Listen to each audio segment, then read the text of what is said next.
El día de hoy vamos a empezar con el tema de transferencia de calor y también vamos a ver lo que es la psicometría. Entonces, justamente hemos hablado las clases pasadas que las viviendas que se han hecho en diferentes lugares, esta tasa de clima, que justamente esa idea de la vivienda sustentable va a hacer adaptarse a las condiciones climáticas locales, que es el diseño bioclimático. Entonces, dos de los elementos más importantes del clima es la temperatura y la humedad. De los que nos interesan más, porque también está la precipitación. Justamente vimos en las clases pasadas los elementos que se utilizaban en diferentes climas para adaptarse a estas condiciones de temperatura y humedad. Hablamos un poco de los perfiles de temperatura. Entonces, hoy vamos a ver las herramientas para analizar eso numéricamente o analíticamente. Entonces, vamos a ver las ecuaciones que van a gobernar estos fenómenos. La clase de hoy va a ser esencialmente teórica, bastante teórica, vamos a ver muchas ecuaciones y después vamos a tener la siguiente clase donde vamos a resolver varios ejercicios y además yo ya les subí algunos videos donde van a ver cómo se resuelven algunos ejercicios para que les pueda quedar más claro cómo es este fenómeno. Obviamente esto construye sobre la termodinámica y por eso les pedí si podían que repasaran ciertos conceptos clave de la termodinámica porque los vamos a estar utilizando aquí. Bien. ¿No cambia? Ahí está. Entonces, los conceptos básicos que ustedes estudiaron en su clase de termodinámica eran cosas como la temperatura y el calor. La entalpía también la deben haber visto y también esta es importante en química. Entonces, la temperatura, que la unidad internacional es de kelvins, y recuerden que va de un cero absoluto hasta, o sea, en adelante, ¿no? Y también tenemos los grados centígrados, que el 0 se ubica donde es la fusión del agua y el 100 donde el agua se evapora. Y aquí tienen la relación sencilla para convertir de centígrados a Kelvin, donde simplemente hay que restarle 273. Es decir, 273 Kelvin equivale a los 0 grados centígrados. Recordarán ustedes la ley cero de la termodinámica que nos hablaba del equilibrio térmico, que decía que dos cuerpos si estaban en equilibrio térmico, quería decir que tenían la misma temperatura, y que la energía interna promedio del sistema se va a referir, o sea, justamente, más bien, la temperatura es la energía interna promedio del sistema, que tiene que ver con ese movimiento de vibración o de desplazamiento aleatorio que van a tener las partículas. Entonces, para no considerar el movimiento de cada partícula, pues tomamos el promedio en todo el sistema y esa va a ser la temperatura. Por otro lado, vamos a tener otro valor o otra característica de la materia que va a ser el calor. Y el calor por lo general se va a medir en joules, que va a ser la energía total del sistema. Y además va a ser la energía que se va a transmitir de un cuerpo a otro cuerpo. Es decir, es lo que veíamos en termodinámica, el estado inicial y el estado final, donde en ese cambio de estado, había una cierta transmisión de calor. Nuestro sistema termodinámico podía ganar calor o podía perder calor. Y por lo general, o a menos que exista trabajo realizado, el calor va a fluir siempre de la temperatura alta a la temperatura baja. Es bastante importante eso. Y justamente aquí tenía que ver con lo que decíamos vamos a ver ahorita en transferencia de calor, la diferencia entre energía y potencia. Entonces ahorita hablamos de eso. Pero aunque el calor es la energía total, es una energía que se está transmitiendo de un lado a otro. Cuando la energía no se transmite y simplemente estamos hablando de cuánta energía tiene almacenada ese cuerpo, estamos hablando de la entalpía. Entonces va a ser una manera de medir la energía total que hay dentro de un objeto. Y aquí hay que tener cuidado entre la temperatura, que es la energía interna promedio, a lo mejor de cada partícula, y la energía total, que va a ser justamente ya esa totalidad o sumado o integrado a lo largo de todo nuestro objeto. Entonces, cuando un objeto, hay un proceso termodinámico, cambia la entalpía del objeto porque está entregando o recibiendo calor. Y simplemente para poder calcular el calor que está entregando o recibiendo un objeto, pues tenemos esta fórmula que ya habrán estudiado ustedes, que es el calor específico por la masa del objeto por la diferencia de temperatura entre los dos estados termodinámicos. Entonces, la C es el calor específico, que va a ser cuánto calor se le tiene que suministrar a un objeto para aumentar su temperatura. Realmente es cuánto calor se tiene que suministrar a un objeto de 1 kilogramo para aumentar su temperatura en 1 Kelvin, no en 1 grado centígrado. Ahora, ¿cuál va a ser la diferencia entre la termodinámica y la transferencia de calor, que es lo que vamos a estudiar en esta clase y en las próximas clases? La termodinámica siempre va a ser estática, es decir, ustedes estudiarán un estado inicial contra un estado final y veían las características al inicio y las características al final. Y lo que pasaba en esa transición de estado, pues era algo oscuro que no importaba mucho, ¿no? Solamente importaba como la suma total de los valores que se había transmitido. No importaba la tasa o la velocidad o la forma en la que se transmitía. Mientras que en la transferencia de calor es cuando metemos todo eso, metemos el tiempo, metemos la forma, metemos distribución espacial, etcétera. Entonces ya nos va a importar cómo se está transmitiendo el calor. Entonces, ahora en vez de hablar de calor, que es una energía en joules, vamos a hablar de la potencia o flujo térmico, que va a ser esta phi mayúscula y su unidad va a ser watts. Y los watts van a ser joules por cada segundo. Entonces, este flujo térmico, aquí en esta clase voy a evitar ponerles nada de cálculo y vamos a evitar, porque podemos complicar esto mucho con ecuaciones diferenciales, pero nos vamos a saltar todo eso. Van a ver que aún así se complica bastante. Tenemos que el flujo térmico no es nada más que la derivada del calor con respecto al tiempo, cómo se está transmitiendo ese calor de acuerdo al tiempo, a lo largo del tiempo.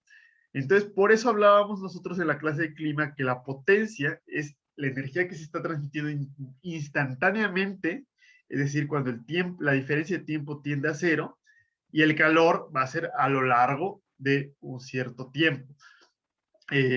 O pues justamente la potencia integrada en un intervalo de tiempo.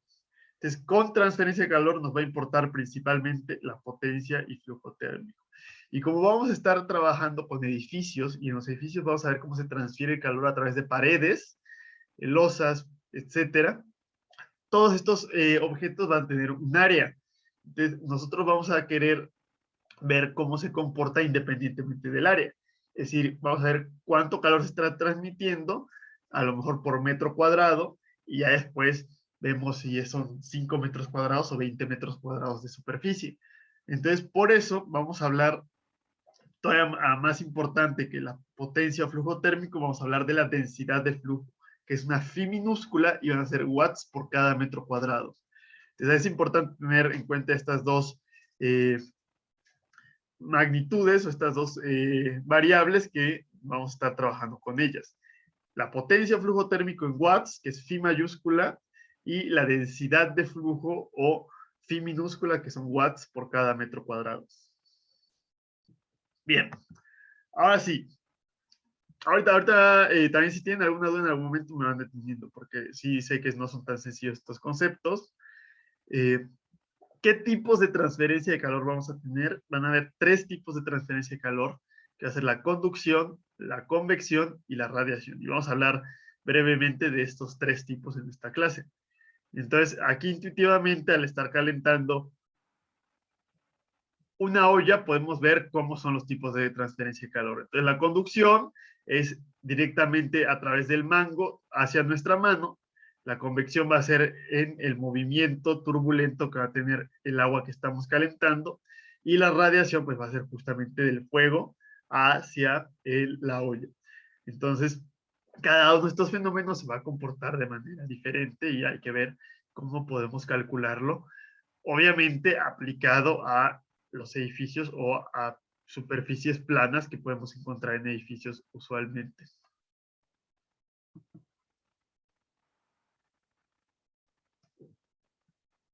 Entonces, el primer tipo de transferencia de calor que vamos a estudiar va a ser la conducción, que es como lo que veíamos aquí entre el mango de la olla y la mano de la persona. Entonces,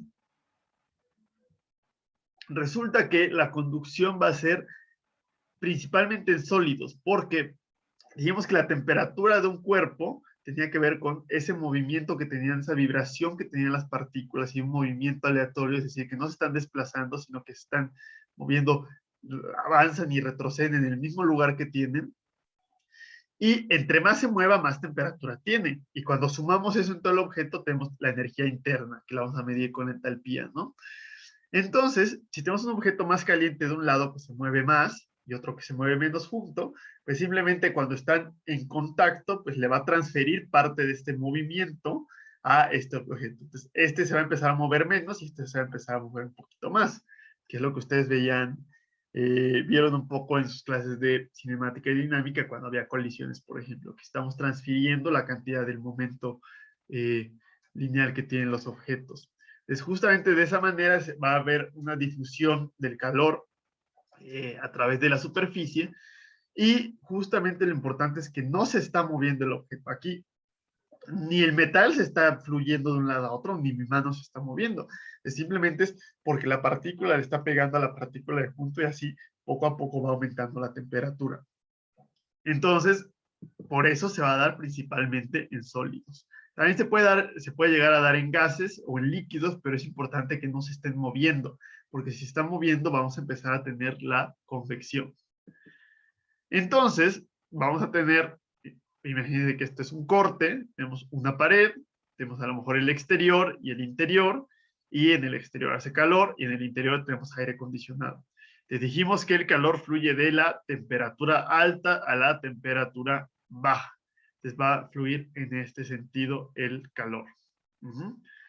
Ahora, ¿qué tanto va a fluir? Va a depender de cada objeto. Entonces, todos los objetos van a tener una cierta característica que se va a llamar la conductividad térmica, cuya unidad va a ser watts sobre cada metro Kelvin, que nos va a decir qué tan fácil va a transmitir el calor. Entonces, ustedes lo pueden ver si tienen una taza de vidrio o si tienen un vaso de unicel.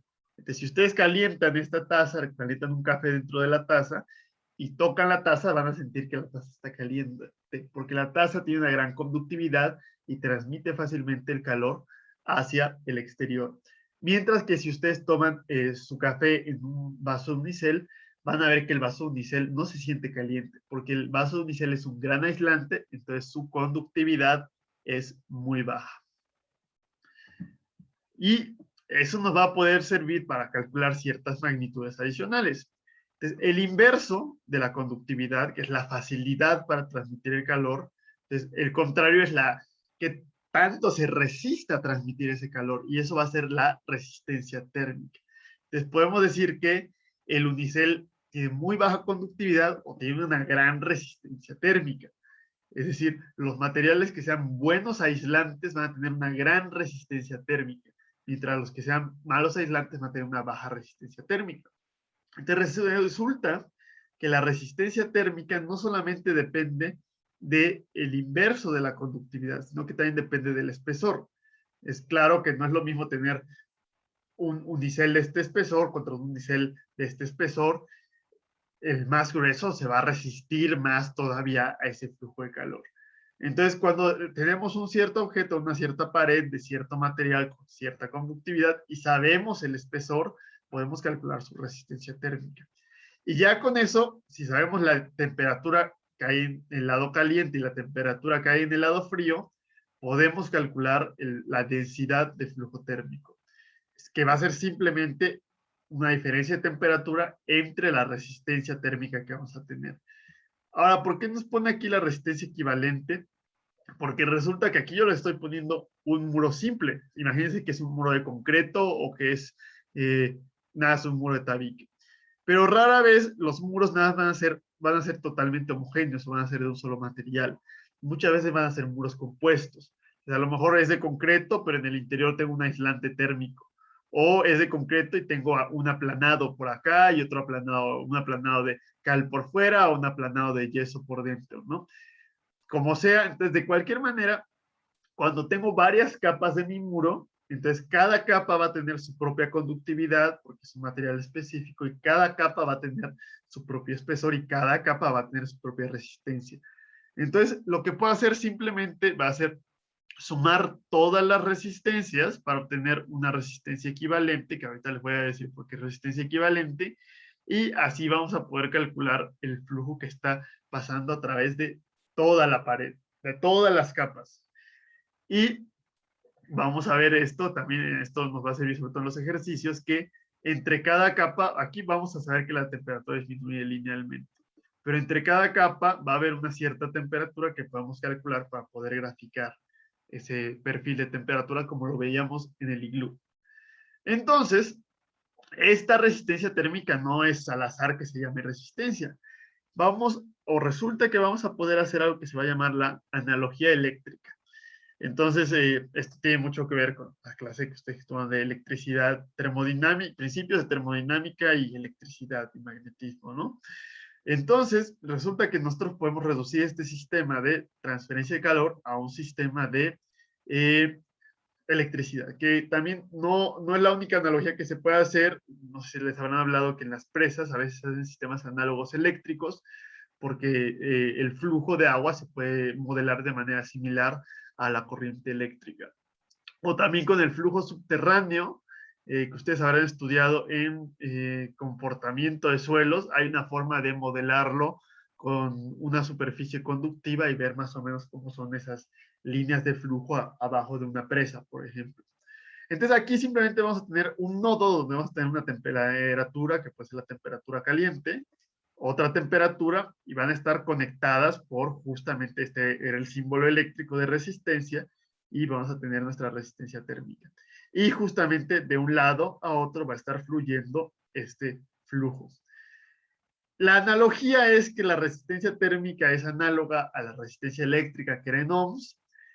El flujo es análogo a la corriente eléctrica, que era en amperes, y las temperaturas van a ser análogas al voltaje, en volts. Entonces, esto nos va a permitir estudiar con facilidad cuando hay varias capas. Cuando es una sola capa, pues, el cálculo es hasta trivial, pero cuando es varias capas, no se puede empezar a confundir, y cuando empecemos a agregar convección y radiación solar, etcétera, se va a empezar a complicar exponencialmente la situación. De entrada, antes de ver cómo se aplicaría esto en una pequeña imagen, les tengo aquí justamente esto, que cada material tiene su conductividad térmica. Entonces aquí tienen ustedes una tabla donde pueden ver materiales de la construcción, que es lo que nos interesa, y pueden ver pues, qué densidad tiene y qué conductividad térmica va a tener. Entonces aquí pueden ustedes estar leyendo justamente esos valores. El aislamiento térmico va a ser justamente la resistencia térmica, porque aquí nos está hablando de materiales cuya espesor es constante o es fijo. Entonces pueden ver aquí toda la cantidad de materiales que hay. Entonces van a encontrar lo más útil para nosotros, y justamente esto viene de una norma mexicana que ya existe de eficiencia energética en edificios. No es muy útil la norma, pero bueno, al menos tiene esta tabla donde podemos sacar varios valores. Aquí hay otros componentes, tenemos de varios suelos. Vean aquí que la unidad es diferente, entonces habría que convertirlo. También aquí de otros tipos de suelos, que sobre todo en la Ciudad de México, si es arcilla y la arcilla tiene como 80% de agua, realmente se va a aproximar la conductividad térmica a la conductividad del agua. Aquí podemos ver la conductividad del agua. Y ya les había yo comentado que el material más aislante, es decir, que menos conductividad tiene, va a ser el aire. Entonces, comparen aquí 0.026 con las conductividades del suelo, con las conductividades de materiales de la construcción, y van a ver que no hay ninguno, ni siquiera que se aproxime en orden de magnitud a la capacidad aislante del aire. Pero como el aire es un gas, va a tener la tendencia a moverse con convección y ya no va a tener esta conductividad para conducción. Entonces, el siguiente mejor aislante, entonces solamente vamos a poder aprovechar ese aislante en capas muy delgadas, como entre una ventana doble. Cuando queremos algo más grueso que aísle más, ya no podemos utilizar el aire porque se va a empezar a mover. Entonces, utilizamos materiales altamente porosos como aislantes que tengan una conductividad muy parecida. Entonces, aquí podemos ver el unicel, que como el unicel tiene un porcentaje muy alto del aire, pero el aire está atrapado y no se puede mover, entonces su conductividad térmica es muy parecida a la del aire.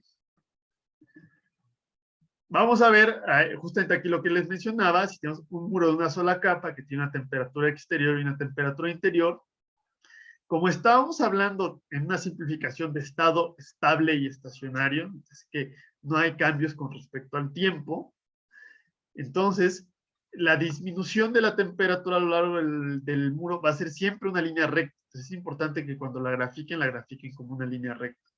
Entonces, vemos que tenemos nuestra resistencia del muro único, de la capa única que tenemos, las dos temperaturas, y el flujo que está pasando. Cuando tenemos varias capas, aquí tenemos una capa central, una capa exterior y una interna, entonces vemos que justamente en una misma capa va a ser una recta, pero eventualmente las pendientes van a ir cambiando.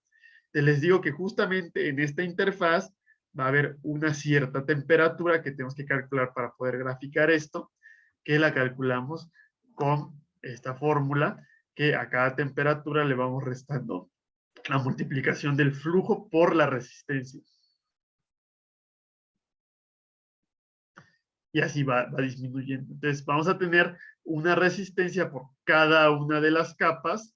Vamos a tener justamente la temperatura exterior y la interior, pero también hay una temperatura 1 y 2, que esta es la temperatura 1 y esta es la temperatura 2. Pero el flujo, como estamos en conducción, va a ser el mismo para toda la pared. Entonces, no se preocupen, de hecho ya hay unos videos que les voy a, ya están subidos, los subí el fin de semana y se los voy a compartir ahorita que acabe la clase, donde hay un ejercicio resuelto a mano de un muro simple con conducción y de un muro compuesto con varias capas con conducción para que les pueda quedar más claro cómo funciona este fenómeno y cómo se aplican las ecuaciones que les estoy mostrando ahorita. ¿No tengan alguna duda hasta el momento de lo que hemos visto? Que bueno, esto se les va a aclarar. Espero que se les aclare más cuando veamos los ejercicios. Vamos a ver ahora otro elemento que ya les dije que una de las simplificaciones que estamos viendo es que es un estado estable y estacionario, como lo han estudiado ustedes en toda la licenciatura. No se ve cosas dinámicas en la licenciatura, donde cambian con respecto al tiempo. En hidráulica también estudian estado estable y estacionario. Pero otras simplificaciones que estamos viendo algo unidimensional. Únicamente estamos viendo cómo varía la temperatura en un solo eje, que va a ser el eje X. Pero en realidad la temperatura puede variar en varias dimensiones, en 2 o fácilmente en 3 dimensiones. Entonces ustedes pueden ver aquí en esta parte de arriba del muro cómo está variando la temperatura exclusivamente con respecto a X, pero aquí donde ya hay un quiebre, ya no solamente es el muro vertical, sino que está la losa, ya hay variaciones en 2 dimensiones. Entonces aquí se complica más la cosa y no vamos a ver el estudio de la transferencia de calor en 2 dimensiones, sino que vamos a ver una parametrización, es decir, una simplificación que nos va a permitir ahorrarnos todo este cálculo. Te resulta que nuestro muro, en la parte lejana a estos nodos, vamos a poder calcularlo de esta manera. Pero en esta parte ya no va a ser adecuada esta ecuación o esta simplificación que estamos teniendo. Entonces vamos a hacer otra fórmula que va a ser los puentes térmicos. Entonces vamos a tener algo que va a ser el coeficiente de puente térmico lineal, donde yo te voy a decir por cada metro que tenga este vértice, vamos a tener una cierta pérdida de calor y puntual para las aristas, ¿no?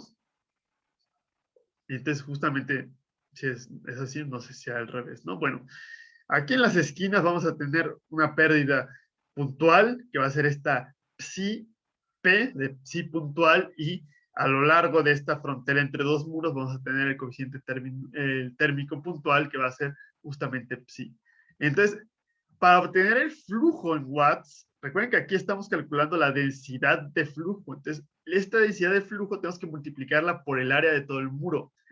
Aquí, en vez de multiplicarla por el área de todo el muro, vamos a multiplicarla por la distancia lineal que cubre esta frontera entre los dos muros. Y aquí, pues no hay que multiplicarlo por una distancia, sí, porque solamente es una esquina simplemente, ¿no? Entonces, lo único que hay que multiplicarlo es por la cantidad de esquinas que tenga nuestra habitación. Y así es como vamos a poder calcular estos puentes térmicos. Más adelante vamos acá a hablar por qué se generan estos puentes térmicos y qué afectación tienen, o por qué es tan importante buscar limitar estos puentes térmicos. Pero al menos en nuestros cálculos hay que calcular cómo se comportan estos puentes térmicos. Bueno, el siguiente fenómeno que vamos a ver va a ser la convección, que dijimos que la convección era la que se daba aquí en el agua de la olla y que se calienta acá, y entonces como lo que se calienta es menos denso, sube, lo que está frío es más denso y empieza a circular de esta manera, ¿no? Que esto se puede ver en muchos fenómenos. Entonces, sobre todo va a ser la transferencia de calor por el movimiento de un fluido, que puede ser gas o líquido. Entonces, la convección es bastante complicada y nosotros vamos a ver una parte muy sencilla, igual parametrizada, y vamos a hacer igual una analogía con las resistencias térmicas. Desde el caso de convección que nos interesa a nosotros va a ser el caso de un fluido que está intercambiando calor con un sólido, es decir, que le está entregando o que está recibiendo calor de un sólido, que es lo que va a pasar en nuestra pared. O sea, nuestra pared no se encuentra en el vacío, sino que hay aire de un lado y hay aire del otro lado. Y esta pared va a estar continuamente recibiendo o entregando calor a el aire que tengamos en estos lados. Por eso les pongo estas flechas, ¿no? De que hay un movimiento localizado de aire. Lo que va a pasar realmente es que, si ustedes se acuerdan de sus clases de hidráulica, hay algo que se llama la capa límite, que es la capa pegada al sólido, a la tubería, donde la fuerza de fricción es muy alta, entonces prácticamente no se mueve el agua o no se va a mover el aire en este sentido, y entonces, esa capa estática. Entonces, esa capa estática de aire va a fungir como otra capa de conducción, es como si esto fuera una lámina de aire, y por eso lo vamos a poder representar como esta resistencia térmica. Entonces vamos a ver que aquí cambia un poco la cosa porque la temperatura, aquí estamos poniendo que hay una temperatura del aire exterior y llegamos a la superficie de nuestro muro y la temperatura de la superficie del muro es la misma que la temperatura exterior, igual en el interior. Aquí en convección vamos a ver que tenemos una temperatura exterior y que conforme nos vamos acercando al muro va disminuyendo la temperatura y entonces llegamos a la temperatura de la superficie exterior. Entonces la temperatura de la superficie exterior ya no va a ser igual a la temperatura exterior. Porque está esta lámina de aire que está aislando adicionalmente en esta parte. Ahora ahí, en vez de hablar de la conductividad, porque ya no es el mismo fenómeno, el aire tiene una conductividad, pero aquí es un fenómeno diferente, es convección. Entonces vamos a hablar de un coeficiente de intercambio térmico por convección. Entonces, la resistencia que va a tener esta capa va a ser el inverso de ese coeficiente de intercambio térmico por convección. Entonces, esta fórmula es la misma fórmula que vimos, nada más en el caso en el que solamente hubiera convección. Pero realmente vamos a tener una pared con conducción en la parte sólida y con convección en los extremos. Entonces, lo único que vamos a tener va a ser poner nuestra resistencia, es importante, va a ser importante dibujar la resistencia para entender el fenómeno. Entonces, vamos a tener el muro en medio, que ya vimos cómo es la conducción, y vamos a tener las resistencias superficiales o las resistencias de convección en cada extremo, que van a ser iguales al inverso de este coeficiente de convección. Y de igual manera calculamos la resistencia equivalente, sumamos todas las resistencias y calculamos el flujo con conducción y con convección al mismo tiempo.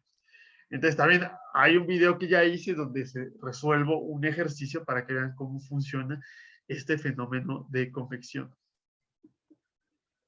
Justamente ahora, ya existe este coeficiente de intercambio térmico por convección, pero bueno, ¿qué es? O sea, ¿a cuánto equivale? ¿No?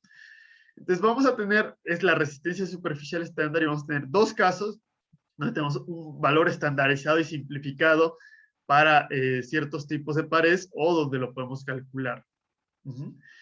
Ahora, quiero que tengan cuidado con esta diapositiva porque aquí les estoy hablando de la resistencia superficial, que ya es H a la menos 1.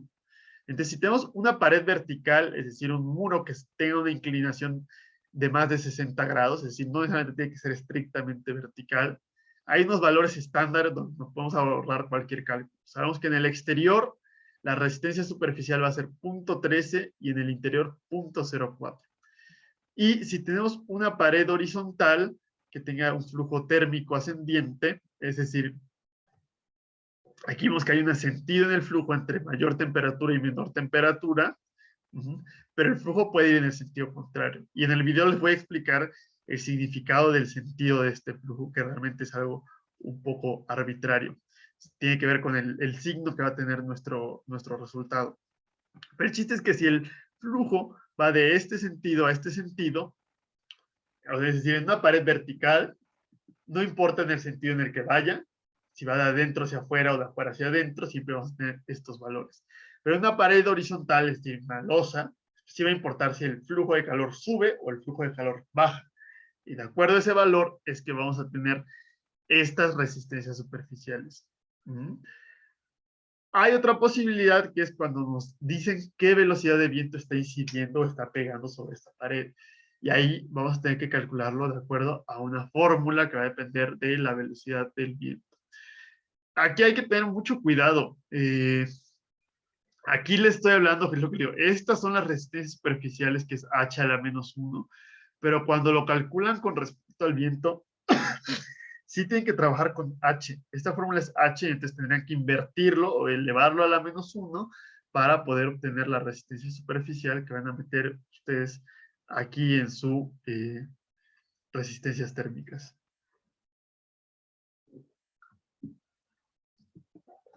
Bien, entonces así es como funciona el fenómeno. Les digo, se lo voy a explicar un poco más en el ejercicio. Y vamos a saltar ahora al último tipo de transferencia de calor, que es el más complicado. La verdad sí no es tan sencillo y aquí está bastante simplificado. De la radiación resulta que son fotones. Habrán visto ustedes los fotones, que son pequeñas partículas que no tienen masa, que van viajando por todos lados, y que esos fotones, que son partículas, también se van a comportar como ondas. Es decir, a cada fotón va a haber una longitud de onda asociada. Esa longitud de onda va a indicar qué tipo de radiación va a ser. Es decir, los rayos gamma y las ondas de radio y la luz visible, todos son fotones, son exactamente el mismo fenómeno, que es el espectro electromagnético. Lo único que va a cambiar va a ser la longitud de onda que va a tener ese fotón, y entonces eso va a decir qué tanta energía tiene. Entonces, por eso, los rayos, las ondas de radio son totalmente inocuas. El infrarrojo, que ya tiene una longitud de onda más corta, se siente como calor, pero los rayos ultravioleta, que ya tienen todavía más energía, nos pueden quemar la piel. Los rayos X atraviesan nuestra piel y pegan en superficies más duras como los huesos, mientras que los rayos gamma, que ya tienen una longitud de onda muy, muy, muy corta, pues simplemente pueden destruir tejidos y dañar el ADN, y por eso pueden causar cáncer. Y estos son los que se generan en la radiación de los fenómenos radioactivos. Desde ahí hay que hacer una diferencia importante. Cuando hablamos de algo radioactivo con C, estamos hablando justamente de estos isótopos como el uranio, como el plutonio o el torio, que se utilizan para hacer bombas nucleares o para hacer energía nuclear, que van a ir decayendo y van a ir rompiéndose en diferentes elementos, y al romperse van a liberar rayos gamma principalmente, ¿no? Y esa es la radiación, que va a ser un fenómeno radioactivo. Vamos a tener otro fenómeno que le vamos a llamar fenómeno radiativo. Es decir, es diferente la palabra porque no tiene la C, es radiativo contra radiactivo, que va a ser de todo el espectro electromagnético. Entonces vamos a hablar nosotros en esta clase de enfriamiento radiativo, que no es enfriamiento radiactivo, es decir, enfriamiento radiativo porque tiene que ver con esta parte. Nosotros vamos a trabajar con el infrarrojo y con la luz visible. No nos vamos a meter con todos estos otros fenómenos que se estudian de otra manera diferente, ¿no? Entonces, recuerden que todo es el mismo fenómeno y todo depende de la longitud de onda. Entonces, justamente se hacen gráficas de esta manera. Podemos hablar de la intensidad, es decir, de qué tan fuerte o cuántos fotones estamos emitiendo, y podemos ver cómo se van a distribuir de acuerdo a la longitud de onda. Entonces, es lo mismo que tenemos aquí, ¿no? En esta parte de más angosta longitud de onda tenemos la radiación ultravioleta, y conforme nos vamos yendo a mayor longitud de onda, tenemos la luz visible y los rayos infrarrojos. Entonces resulta que vamos a tener algo que se va a llamar el cuerpo negro. Que un cuerpo negro no se refiere a algo que sea de color negro. Cuerpo negro se va a referir a algo que se va a comportar de acuerdo a lo que vamos a ver ahorita, que es la ley de Stefan Boltzmann. Es decir, que tiene un comportamiento ideal, y resulta que todos los objetos van a emitir radiación. Todos los objetos. Y la radiación que se emita va a depender de la temperatura que tenga la superficie del objeto, que es lo que podemos ver aquí. Es la temperatura absoluta en kelvins. Entonces, a mayor temperatura en Kelvin, mayor radiación vamos a tener emitida, y también la distribución del espectro, es decir, cómo cambia la intensidad de acuerdo a la longitud de onda, va a cambiar de acuerdo a la temperatura. Entonces, por eso objetos muy calientes como el Sol están a 5500 Kelvin aproximadamente, van a tener una curva más o menos de este tipo, bueno, una curva intermedia entre estos dos tipos, ¿no?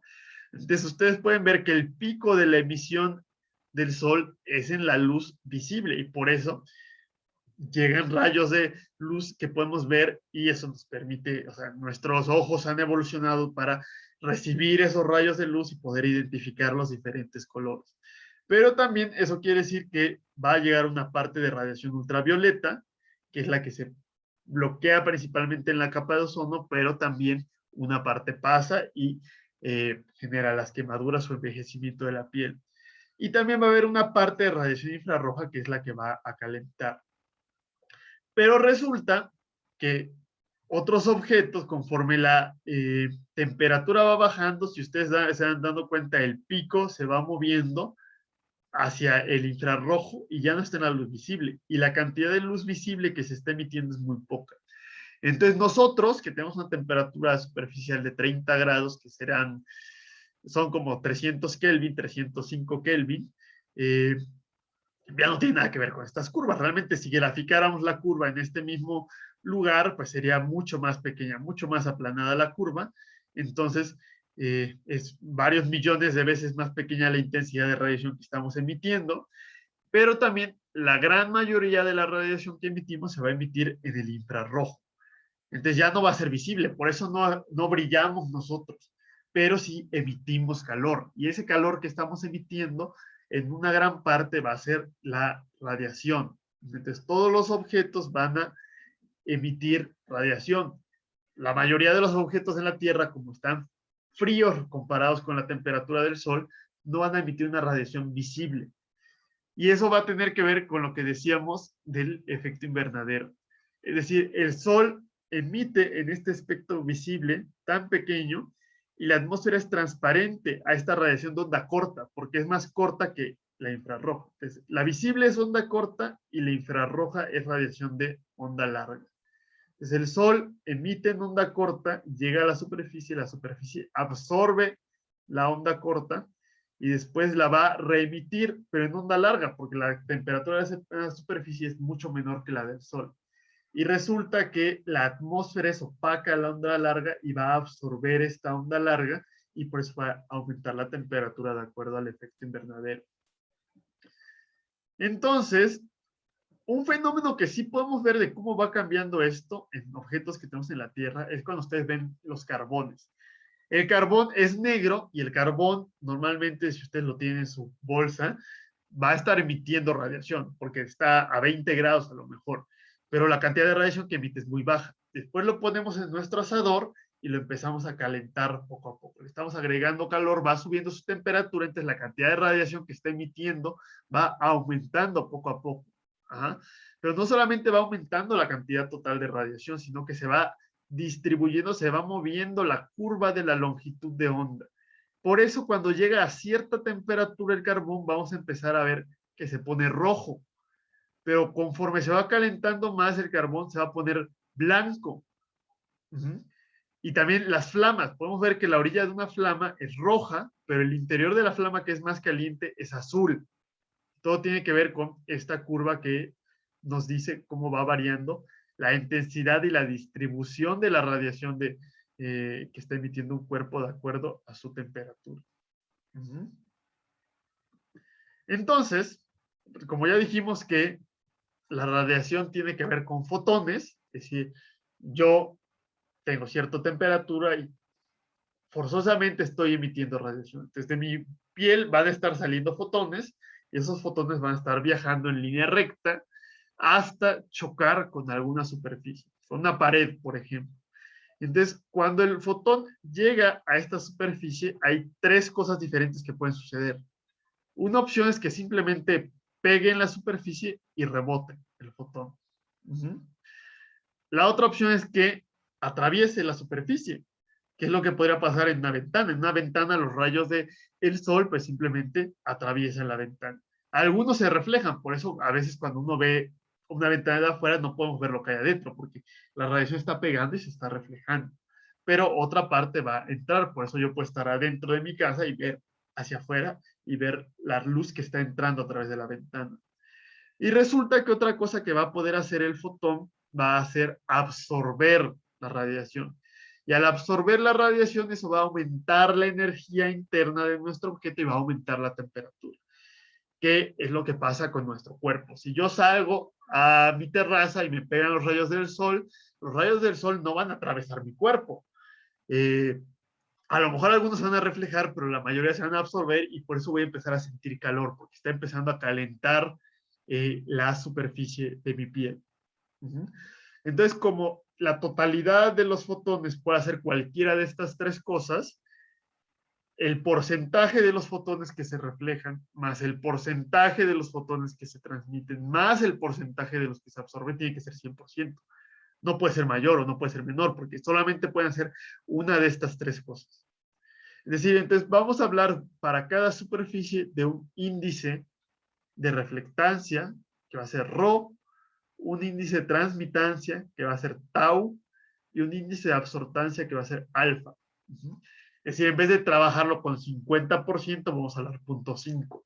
Y en vez de sumar a 100%, van a sumar a 1. Ya han trabajado mucho con estos índices o coeficientes.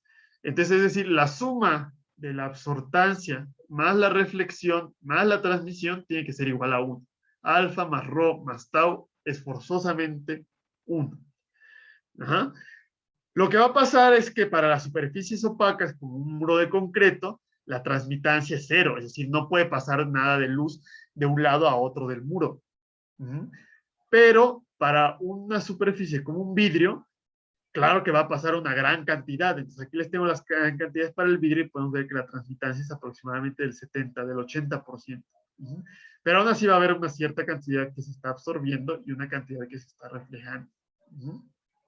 Y hay diferentes tipos de vidrio. El reflejante pues va a tener una mayor reflectancia y el absorbente pues va a tener una mayor absortancia y va a dejar pasar una menor cantidad. Entonces va a ser importante el tipo de vidrio que queramos de acuerdo a lo que queramos. Si queremos absorber más calor o si queremos luz pero no tanto calor, etcétera. Eso lo vamos a ir hablando en las clases más adelante, no se preocupen. Y también va a haber algo que se va a llamar la emisividad. Entonces resulta que esta emisividad, ahorita lo vamos a hablar, va a tener que ver con esto de la emisión de cuerpo negro. Dijimos que todos los cuerpos emiten cierta cantidad y resulta que cuando la emisividad es 1, entonces tenemos un cuerpo negro ideal. Y cuando la emisividad es menor de 1, el cuerpo negro no va a emitir tanta, o sea, sí va a emitir de acuerdo a esta distribución, pero no va a ser igual a la cantidad ideal, va a ser un porcentaje de la cantidad que va a ser justamente la emisividad. Resulta que la mayoría de los cuerpos negros, la mayoría de los objetos se van a comportar como cuerpos negros, es decir, el Sol se comporta como cuerpo negro, la superficie terrestre se comporta como cuerpo negro, nuestra piel se comporta como cuerpo negro, el concreto se comporta como cuerpo negro, el agua líquida se comporta como cuerpo negro. Pero no todas, los metales tienen una emisividad muy baja, se desvían bastante de esta emisión de cuerpo negro y los gases de la atmósfera también. Por eso teníamos que ellos absorben sobre todo en la parte infrarroja de onda larga. Entonces, esto también es bastante complicado, pero también esto lo vamos a ver más que en un ejercicio en video, esto lo vamos a estar resolviendo la clase que viene. Vamos a ver un ejercicio de cómo funciona esto, que es más bien esto que tienen ustedes en esta diapositiva. Entonces, resulta que uno, tanto como pueda absorber un objeto, es tanto como puede reemitir el objeto. Es decir, la absortancia siempre es igual a la emitancia o a la emisividad. Ajá, es decir, lo que absorba un objeto siempre es lo que va a regresar. Pero sobre todo la absortancia la vamos a utilizar para hablar de onda corta, es decir, de luz visible, y la emisividad la vamos a usar para onda larga. Es decir, estas características de absortancia, reflexión y transmisión no necesariamente son iguales para todo el espectro. Entonces, por lo general, absortancia, reflexión y transmisión lo vamos a hablar con onda corta y la emisividad la vamos a hablar en onda larga. Pero aún así, es lo mismo, o sea, para cada longitud de onda en particular, lo que absorbe tiene que ser igual a lo que puede emitir. Y entonces resulta que aquí vamos a, cuando resolvamos esto a mano, vamos a ver la importancia de estas resistencias térmicas. Porque resulta que cuando empieza a incidir radiación de onda corta, es decir, luz visible en la superficie de un cuerpo, se complica bastante la situación. Porque se va a empezar a calentar, lo que se calienta es la temperatura superficial, entonces va a haber una transmisión de acuerdo a la temperatura del aire que hay aquí, que va a intentar enviar calor acá, y también una calor que está incidiendo sobre esta temperatura superficial. Entonces, muchas veces lo que va a suceder es que la temperatura de la superficie del objeto o de la pared va a estar más caliente que el aire exterior. Ya lo habíamos comentado con el asfalto. En un día muy solado, si podemos estar a 35 grados, 40 grados a lo mejor, pero si uno toca el asfalto puede estar a 50, 55 grados. Por eso se dice que si hace mucho calor no saquen a pasear a sus perros. Y esto es porque la superficie está absorbiendo la radiación mientras que el aire nos está calentando. Entonces, como la temperatura de la superficie va a ser mayor que la temperatura del aire exterior, pero también va a ser mayor que la temperatura del aire interior, esto va a fluir en ambos sentidos. Es decir, la superficie del muro va a estar entregando radiación al aire exterior, pero también va a estar entregando radiación al aire interior. Entonces tenemos un sentido, como dijimos que va, el flujo de calor va de mayor a menor, entonces tenemos un flujo exterior que va de la temperatura superficial exterior a la temperatura del aire exterior, y vamos a tener un flujo interior que va a ir de la temperatura superficial exterior a el aire interior. Entonces ya tenemos, por eso yo les decía que aquí en conducción solamente hay un flujo de calor y por eso es fácil la cosa. Pero en radiación vamos a tener varios flujos. Tenemos un flujo externo, un flujo interno y un flujo de la radiación solar. Y aparte, si la superficie no es opaca, tenemos un flujo que está entrando, que está atravesando.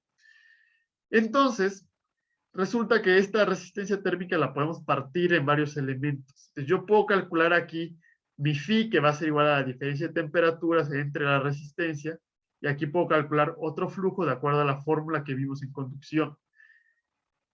Pero vamos a tener varias incógnitas. Entonces, hay que agregar una ecuación adicional que va a ser el balance de calor en este nodo.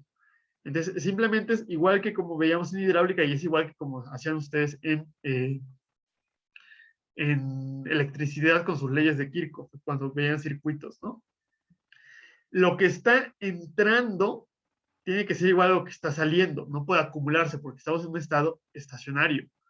Entonces, el flujo que entra es igual a los flujos que salen, que es lo que tengo aquí. El flujo solar que entra es igual al flujo exterior más el flujo interior que está saliendo. Y además yo establezco mis flujos exteriores en términos de mis resistencias y resulta que yo puedo hacer un despeje para obtener tanto el aire, la temperatura interior como el flujo interior. Entonces, esto lo vamos a ver con más detalle cómo sale esto, pero quiero que vean la utilidad de las resistencias térmicas y de cómo se comporta esto.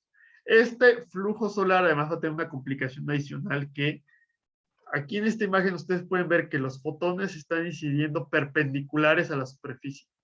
Para ser más estrictos, están incidiendo paralelos a la normal a la superficie.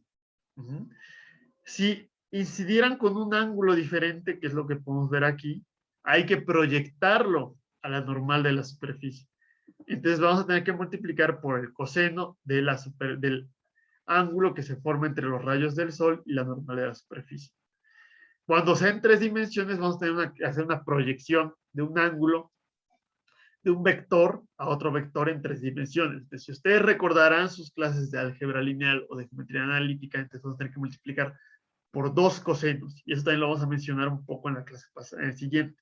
Les digo, esto lo voy a resolver yo a mano en la siguiente clase para que les pueda quedar más claro cómo se está comportando este fenómeno de onda corta. Y entonces yo les dije que estos valores de absortancia, reflexión y transmisión van a depender de cada uno de los objetos. Es decir, al igual que la conductividad térmica, que cada tipo de, o cada material tenía un valor, cada material va a tener un valor de reflexión. Y la reflexión va a tener otro nombre, que va a ser el albedo. Entonces, nosotros ya hablamos de este término de albedo en alguna clase pasada, que es en la clase de clima. Les dije que la radiación solar se partía en radiación directa, radiación difusa y radiación reflejada o albedo. Y de hecho, justamente Rodrigo nos preguntaba que qué era lo que influía en esa cantidad de radiación solar que se estaba reflejando. Entonces, justamente va a depender de cuánta reflectancia tenga nuestra superficie. Es decir, como pueden ver, el asfalto fresco únicamente va a reflejar el 0.04, es decir, el 4% de la radiación que le esté pegando. La gran mayoría del restante lo va a absorber porque no puede transmitir nada porque es opaco. Por eso se calienta mucho el asfalto fresco. A ver qué pasó, Rodrigo. Aquí tengo una duda. Nos dice que, por ejemplo, el asfalto fresco reflecta muy poco. Ajá. Pero en el caso de Los Ángeles, me parece que están empezando a poner asfalto blanco o las calles blancas. Quería ver si el asfalto fresco, si lo pintamos de blanco, aumenta su reflexión o es más, lo dicta más lo del material. Sí, es una excelente pregunta y de hecho la respuesta viene en la siguiente diapositiva. Aquí les puse el albedo por material y los materiales tradicionalmente tienen un color asociado. Entonces ustedes intuitivamente sabrán que entre más claro es algo, más refleja, y entre más oscuro, más absorbe. O sea, si hace calor no se van a salir con una playera negra porque les va a dar mucho calor, salen con una playera blanca. Entonces el asfalto suele tener un color oscuro en su situación natural. Si pintamos el asfalto, ya no es asfalto fresco, es asfalto pintado. Entonces, si tú ves vemos que las cosas que son claras como la nieve, no alcanzo a verlo, pero debe tener un albedo, 0.8, 80%. O la arena, que es muy clara, tiene cierto valor, mientras que el suelo, que es oscuro, tiene un valor bajo, y el asfalto o el mar, que son oscuros, tiene un valor bajo. Entonces, si hay cierta relación con el color, es justamente, yo estoy poniendo aquí la absortancia. Si ustedes recuerdan, absortancia más reflexión es igual más transmisión es igual a 1, pero los objetos opacos tienen una transmisión de 0, es decir, la absortancia más la reflexión es 1. Entonces, si decimos que el asfalto refleja el 4%, entonces absorbe el 96%. Entonces, si les pongo aquí yo la absortancia, si ven ustedes, aquí esta tabla viene por materiales, ¿no? Materiales muy diversos. Y aquí viene por color de la superficie. Entonces, una superficie negra absorbe el 80% y refleja el 20%. Entonces, una superficie blanca absorbe el 25% y refleja el 75%. Es decir, entre más clara sea la superficie, menos absorbe y más refleja. Entonces, justamente eso que estás comentando de Los Ángeles es la idea que estamos modificando el albedo tradicional del asfalto al pintarlo. Y al pintarlo lo que impera va a ser el color de la superficie. Entonces, estamos pasando de una reflexión del 4% a una reflexión que puede ser hasta del 75% o del 60%. Entonces, estamos evitando que se caliente de más el asfalto y así baja la temperatura y mitigamos un poco ese efecto de la isla de calor urbana que también mencionamos brevemente. No sé Sí, si me haya explicado bien con esto que te estoy comentando. sí, profe. Muchas gracias. Okay, de nada, Rodrigo. Entonces, justamente una buena estrategia que vamos a tener en lugares cálidos va a ser pintar, por ejemplo, la azotea de blanco. Es decir, en vez de utilizar a lo mejor hay impermeabilizantes negros, verdes oscuros, rojos, pero también hay impermeabilizantes blancos. Entonces, a lo mejor podemos utilizar un impermeabilizante blanco para que sea más claro, más fresco el interior que tenemos. Y lo mismo podemos hacer con los muros. Si hace mucho calor, lo más lógico es pintar todo de blanco. Eh, entonces, justamente podemos jugar con el color para cambiar la absortancia y la reflexión de una superficie.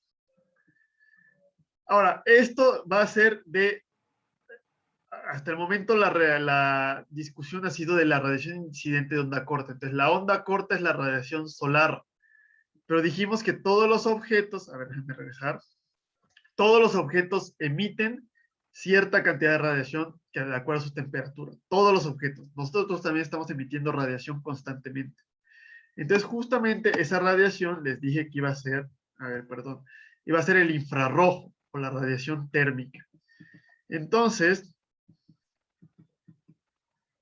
justamente la radiación de onda larga va a ser la radiación térmica que van a estar emitiendo todos los objetos. Aquí vemos un perro, las cámaras infrarrojas, no sé si la hayan visto en algún momento, que de acuerdo a donde es más caliente la superficie, más está emitiendo radiación. Entonces, también es importante estudiar ese fenómeno. Y les dije que había una ecuación que nos decía, relacionaba la temperatura con la cantidad que estamos emitiendo. Y esa ecuación va a ser la ley de Stefan-Boltzmann. Aquí hay un error, es Stefan con F. Pero bueno, a eso se los corrijo, ¿no? Pero bueno, dijimos que el flujo que va a estar emitiendo, la densidad de flujo que va a emitir un cuerpo, va a ser la emitancia o la emisividad por una sigma, que es la constante de Stefan-Boltzmann. Ustedes tienen aquí el valor, por la cuarta potencia de la temperatura. Por eso, nosotros emitimos calor, pero el calor que emitimos es muy poquito comparado con la radiación del Sol, porque si ustedes tienen 300 kelvins a la cuarta y tienen 5000 kelvins a la cuarta, la diferencia es enorme entre los dos valores, ¿no? Por eso crece tan rápido la emisión que está teniendo un cuerpo. Dijimos que un cuerpo negro es el que tiene la emisividad de 1, entonces va a emitir el máximo ideal que puede emitir. Pero resulta que también muchos cuerpos van a ser cuerpos grises, es decir, que la emisividad va a ser menor que 1 y podemos nosotros calcular el flujo de acuerdo a esta fórmula, simplemente cambiando en vez de 1 vamos a ponerle 0.9, 0.8, ¿no? Por ejemplo. Y aquí es donde se pone interesante la situación. Resulta que yo, como estoy a una temperatura de 305 Kelvin, estoy emitiendo radiación. Y esa radiación se emite en todas las direcciones, es decir, mi mano no solamente emite radiación en esta dirección, sino que emite radiación en esta dirección y en esta dirección y en esta dirección. Es decir, es omnidireccional. Entonces mi mano está emitiendo radiación a mi cara y a la pared de atrás, a la pared de enfrente y a la computadora. Pero resulta que la pared también está emitiendo radiación y la computadora también está emitiendo radiación y mi cara también está emitiendo radiación. Entonces, mi mano emite radiación a la pared, pero la pared emite radiación a la mano.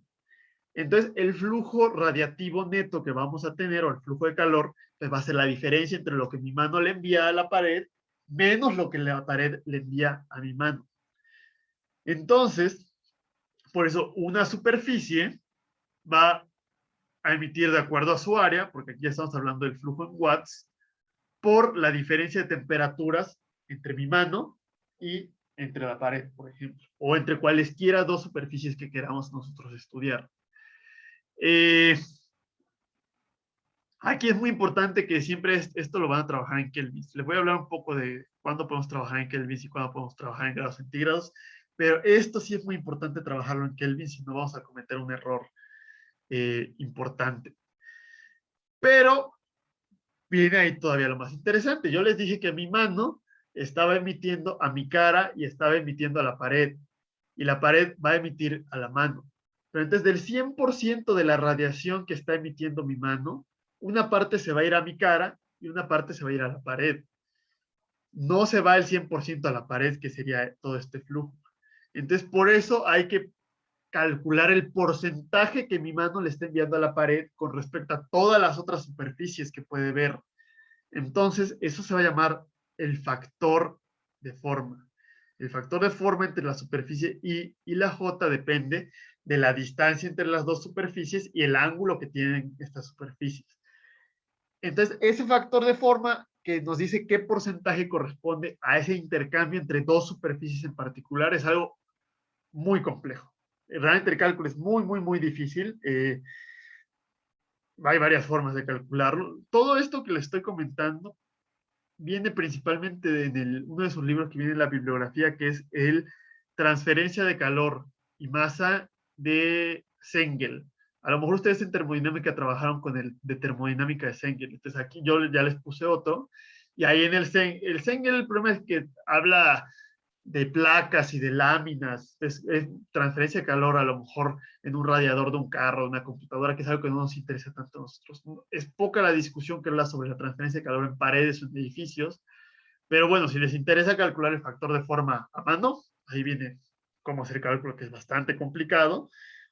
Hay una forma de hacerlo eh, con modelado tridimensional, es decir, si hacemos nuestro CAD y tenemos nuestras superficies, pues podemos tener un algoritmo que nos lo calcula automáticamente. Entonces, si les interesa, aquí viene un programa donde ustedes pueden dibujar su sistema en 3 dimensiones y les calcula el factor de forma, o incluso en AutoCAD, si ustedes tienen su edificio, o en Revit, cualquier cosa de BIM, hay ciertas implementaciones que les puede calcular automáticamente el factor de forma. Aquí por el momento vamos a quedarnos en las cosas más sencillas del factor de forma.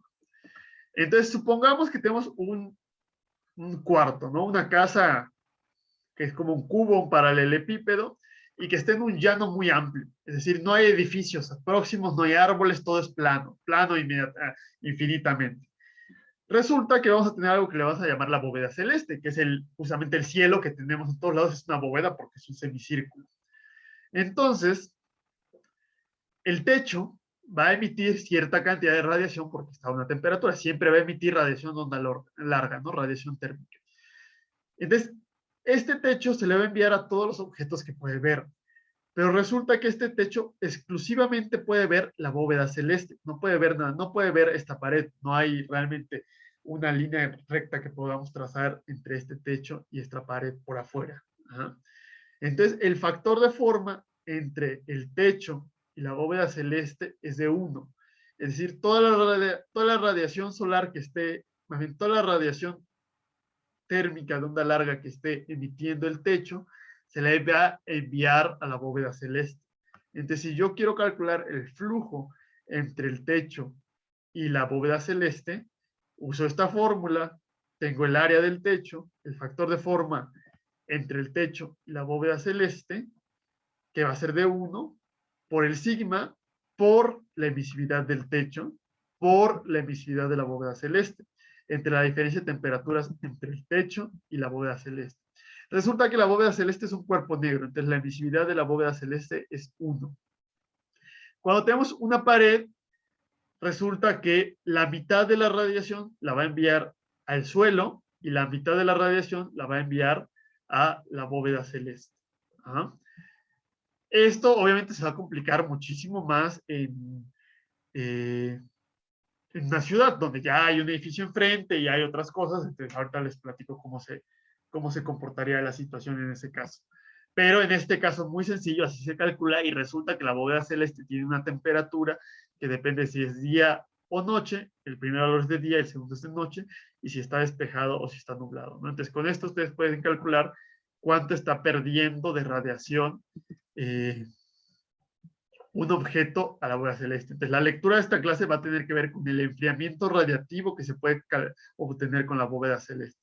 A mí me parece bastante interesante, espero que también les parezca interesante esa lectura. Si no tenemos algo tan sencillo, se puede calcular, hay un cálculo muy complejo con vectores y todo eso, no hay tiempo por qué hacerlo, con geometría analítica, bla, bla, bla. La otra opción es para casos genéricos o casos particulares, tenemos estas gráficas que tampoco son tan sencillas, pero bueno, ya habrán ustedes trabajando con gráficas más complejas.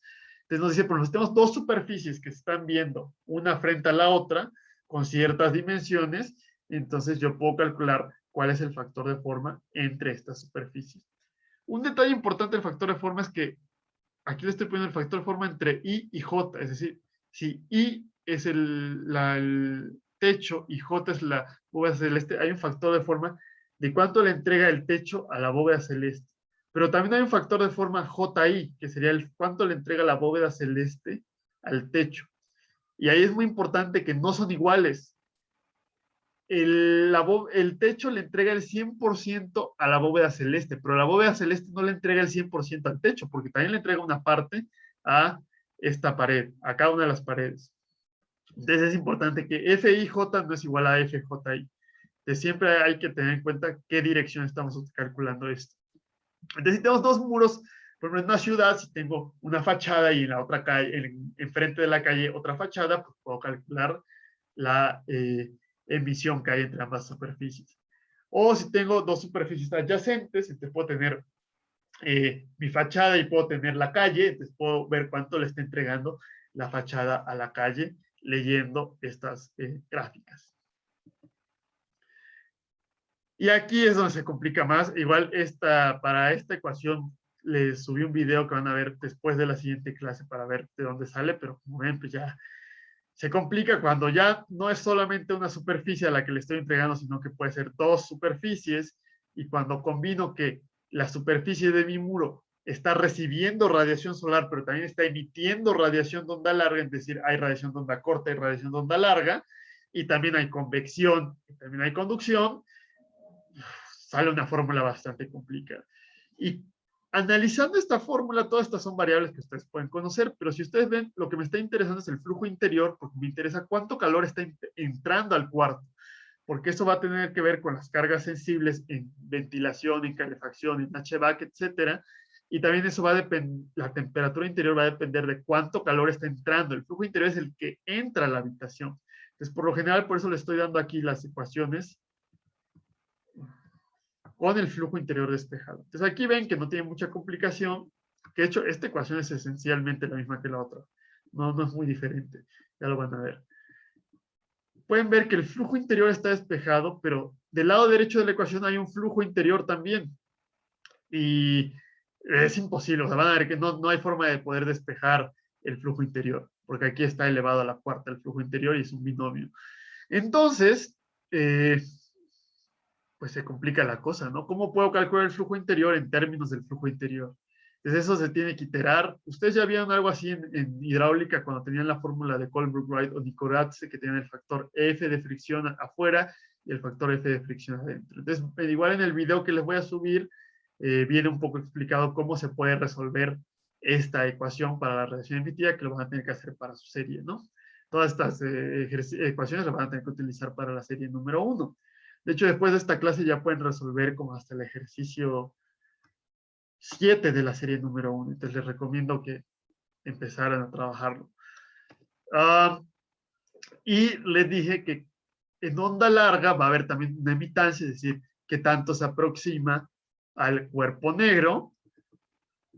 Y como pueden ver, la mayoría de los objetos se aproximan muchísimo al cuerpo negro. O sea, es un punto 99,9 de la piel humana, pues es un cuerpo negro. La nieve, punto 9, también es un cuerpo negro.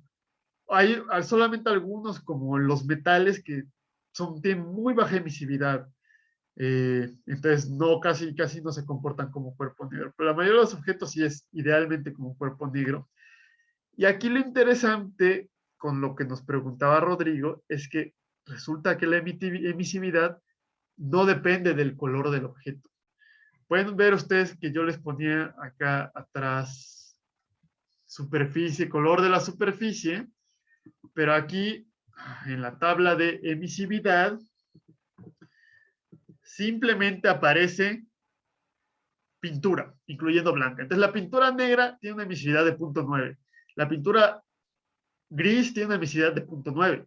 La pintura blanca tiene una emisividad de 0.9. Entonces no hay forma de moverle a la emisividad cambiándole el color de la superficie. Solamente podemos cambiar el tipo de superficie o el material que estamos utilizando. Eso sí, eso hay que tener cuidado, que la absortancia en onda corta sí la puedo cambiar con el color de la superficie, pero la emisividad en onda larga no puedo cambiarlo con respecto a la superficie. Ya esto pues, ya es de lo último que vamos a ver. Resulta que estamos nosotros calculando el flujo de calor en una pared, pero una habitación por lo general tiene 6 paredes, ¿no? 4 verticales y 2 horizontales. Entonces lo que se va a hacer es un balance de calor en una habitación. Es decir, el flujo total en watts, ya multiplicamos por el área, tiene que ser igual a 0, porque estamos en un estado estacionario. No puede haber acumulación de calor, porque si se acumula el calor, aumenta la temperatura, y eso no lo vamos a ver de momento, más que ahorita vamos a ver algo más o menos cualitativo. Entonces, el flujo que entra por todas las paredes a la habitación tiene que ser igual a 0. Y ese flujo total va a ser igual al flujo de las paredes, que es, como pueden ver, es el flujo interior en cada pared por su área, más el flujo en los puentes térmicos, que ya les enseñé yo la fórmula, más el flujo solar. Y ese flujo solar es justamente el flujo que no es absorbido ni reflejado por la ventana y entra directamente. Entonces, este flujo solar que atraviesa, que es el flujo solar proyectado por tau, es decir, por la transmitancia, por el área, tenemos que considerarlo en esta parte, en el balance. No va directamente a la resistencia térmica. Va a haber un flujo de ventilación, que lo vamos a ver más adelante, y un flujo de la fuente, que es el calor que estamos generando, por ejemplo, nosotros, que también lo vamos a ver más adelante. Toda la suma de esas fuentes de calor tiene que ser igual a 0. Y también vamos a hacer un ejercicio de balance de calor, no se preocupen. Nada más es importante recordarles, al igual que con el calor, este punto es la notación de derivada de Newton. Entonces, cuando tenemos m punto, es la derivada de la masa con respecto al tiempo, es decir, el flujo de masa. ¿Cuánta masa está entrando o saliendo? Que en la ventilación va a ser importante cuánta masa de aire entra o cuánta masa de aire sale. Y también, como no puede haber acumulación de aire, en el caso estacionario, entonces el flujo de masa tiene que ser igual a 0. Entonces vamos a utilizar más adelante estas ecuaciones para poder resolver ciertos ejercicios. Todavía nos queda un poco de tiempo. Y ahora sí, ¿qué sucedería en el caso no estacionario? Las temperaturas del aire exterior varían a lo largo del día y a lo largo de las estaciones, y también la temperatura interior va a variar. Entonces, la transferencia de calor en edificios inherentemente es un caso no estacionario. Pero resulta que ahí hay que aplicar la ecuación de la difusividad de calor, que es una ecuación diferencial parcial de segundo grado. Ni se las pongo para que no se estresen. Incluso resolverla en una sola dimensión es bastante complicado. Si les interesa, el Sengel también tiene ahí una resolución para una dimensión. Entonces, vamos a ver más o menos cómo funciona de manera cualitativa esto. Entonces resulta que va aumentando la temperatura en el exterior y tiene una cierta curva, que es esta curva roja. Y lo que pasa es que esa temperatura no se transmite inmediatamente al interior, sino que hay un retraso, porque lo primero que va a pasar es que se calienta el muro, y después de que el muro se calienta el interior. Y después, cuando se enfría el exterior, se enfría el muro y después se enfría el interior. Entonces, la curva de comportamiento de la temperatura en el interior va a ser diferente de la curva de comportamiento en el exterior. Entonces, justamente ese enfriamiento o ese calentamiento que tiene el muro antes de que se caliente el exterior va a darnos un retraso, que también lo ponen como phi, pero esta phi es diferente de la phi de densidad de flujo. Te resulta que el pico de temperatura en el exterior va a suceder varias horas antes del pico de temperatura en el interior. Y también la temperatura en el exterior máxima va a ser menor que la temperatura máxima en el interior, porque va a haber una cierta amortiguación, o un cierto amortiguamiento, o un cierto factor de decremento que nos los va a dar la inercia térmica o la masa térmica de nuestras paredes. Que ya lo hablamos de manera cualitativa, lo hablamos en el nido de los pájaros que hacían madrigueras, o lo hablamos en los climas cálidos secos, donde la variación de temperatura en el exterior en el día hace muchísimo calor y en la noche hace muchísimo frío, porque es un desierto. Entonces vimos que en el pueblo de Taos era más importante la inercia térmica en los muros que en el techo. Entonces, ahorita, esta es la explicación de por qué es importante la inercia térmica, porque es importante en ese caso tener muros gruesos. Ya después, por qué más en el techo que en la... por qué más en el muro que en el techo, eso es de otra clase un poco más adelante. Entonces, uno puede lograr mitigar no solamente andar con un mayor muro, tener una mayor resistencia al flujo de calor, sino también mover esos picos en el interior, y eso es lo que se va a generar con la inercia térmica. Entonces, para no resolver la ecuación diferencial de segundo grado, simplemente vamos a tener un retraso y un factor de decremento de acuerdo al espesor del muro y al tipo de material que tengamos. Entonces, el factor de decremento es el porcentaje del valor medio. Hay un incremento al máximo, ¿no? Entonces, ese factor de decremento realmente es qué porcentaje vamos a tener. Realmente sería el opuesto de esto. Es decir, si tenemos 20 grados de valor medio y llega al máximo de 30, es decir, la diferencia son 10 grados. Si tenemos un factor de decremento de 50%, el máximo interno solamente va a ser de 5 grados. A lo mejor les pongo la ecuación aquí para que quede más claro, porque el semestre pasado se confundieron un poco con esto. Entonces, aquí ya les puse yo una tabla donde viene el tipo de material de construcción, el espesor que puede tener nuestra pared y cuál va a ser el factor de decremento y el retraso que pueden tener para... La gente que hizo esta tabla resolvió la ecuación de difusión de calor con la ecuación parcial diferencial. Nosotros pues, tenemos algo más sencillo. Entonces, esos los fundamentos que vamos a ver de transferencia de calor. Ya vieron que es bastante revuelto, bastante complicado. A lo mejor es mucho dárselos en una clase, pero por eso la siguiente clase lo vamos a ver con calma, resuelto varios ejercicios. Y, y bueno, además es importante verlo en una clase, no podemos atrasar mucho en ver esto porque tan solo, al menos conceptualmente, tenemos que tener claro qué es la conducción, qué es la convección, qué es la radiación, cuando yo les empiece a hablar de enfriamiento radiativo, etcétera, o del aislamiento, por qué necesitamos hacer aislamiento más grueso o que sea más poroso el aislamiento, pues tiene que ver con todo lo que hemos visto en esta clase. O la inercia térmica, cómo podemos lograr tener inercia térmica a través de la masa térmica.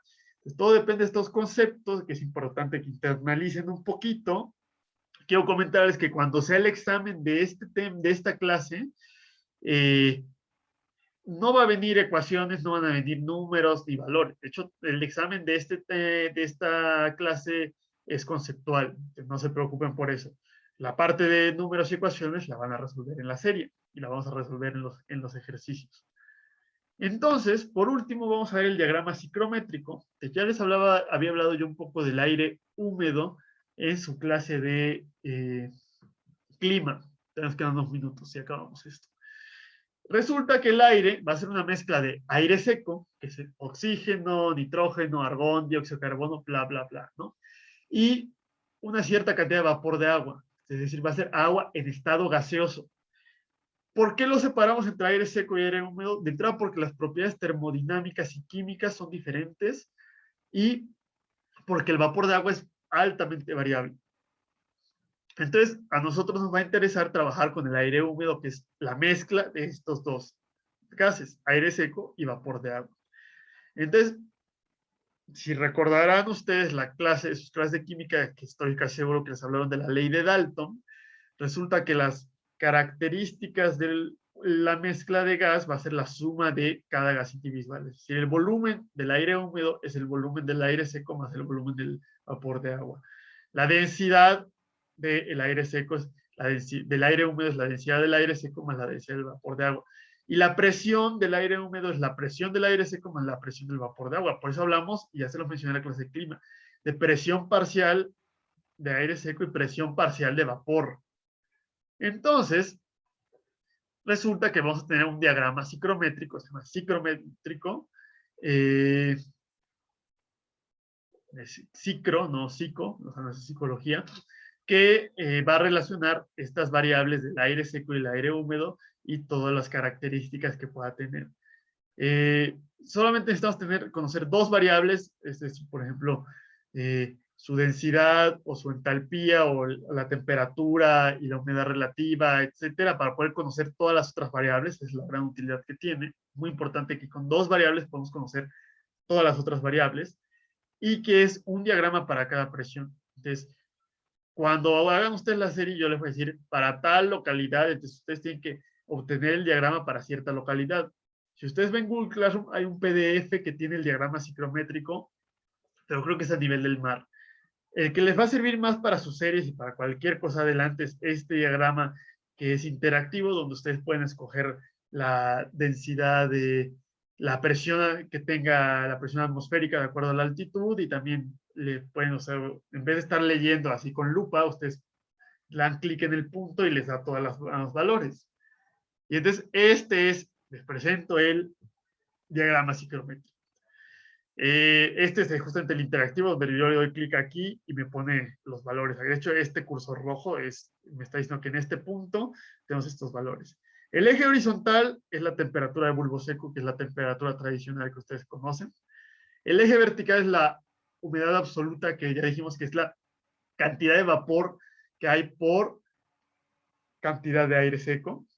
Cuántos gramos de vapor hay por kilogramo de aire seco. Y bueno, hay una cantidad de muchas otras variables. Si dan cuenta usted, yo le di clic aquí, me dice temperatura de bulbo seco menos 10, humedad absoluta 0, humedad relativa, bla, bla, bla, todo 0, ¿no? Bien, vamos a ver cada parte de este diagrama ciclométrico y los invito a que entren al sitio web para que vean cómo funciona. Entonces, ya les dije, el eje vertical es la temperatura de bulbo seco. Eje horizontal, la temperatura, la humedad absoluta. Y todos los otros ejes chuecos, inclinados, curvos, etcétera, uno va a ser la humedad relativa. Les dijimos que a cada temperatura del aire hay una cantidad máxima de vapor de agua que puede almacenar. Si aumenta esa presión parcial de vapor, se empieza a condensar y entonces se mantiene constante el vapor, porque el resto de la humedad que estamos agregando se volvió líquido. Entonces, hay un límite de esta gráfica que va a ser la presión de saturación, que corresponde a el 100% de humedad relativa. Entonces, cualquier porcentaje con respecto a esa humedad absoluta va a ser el porcentaje de humedad relativa.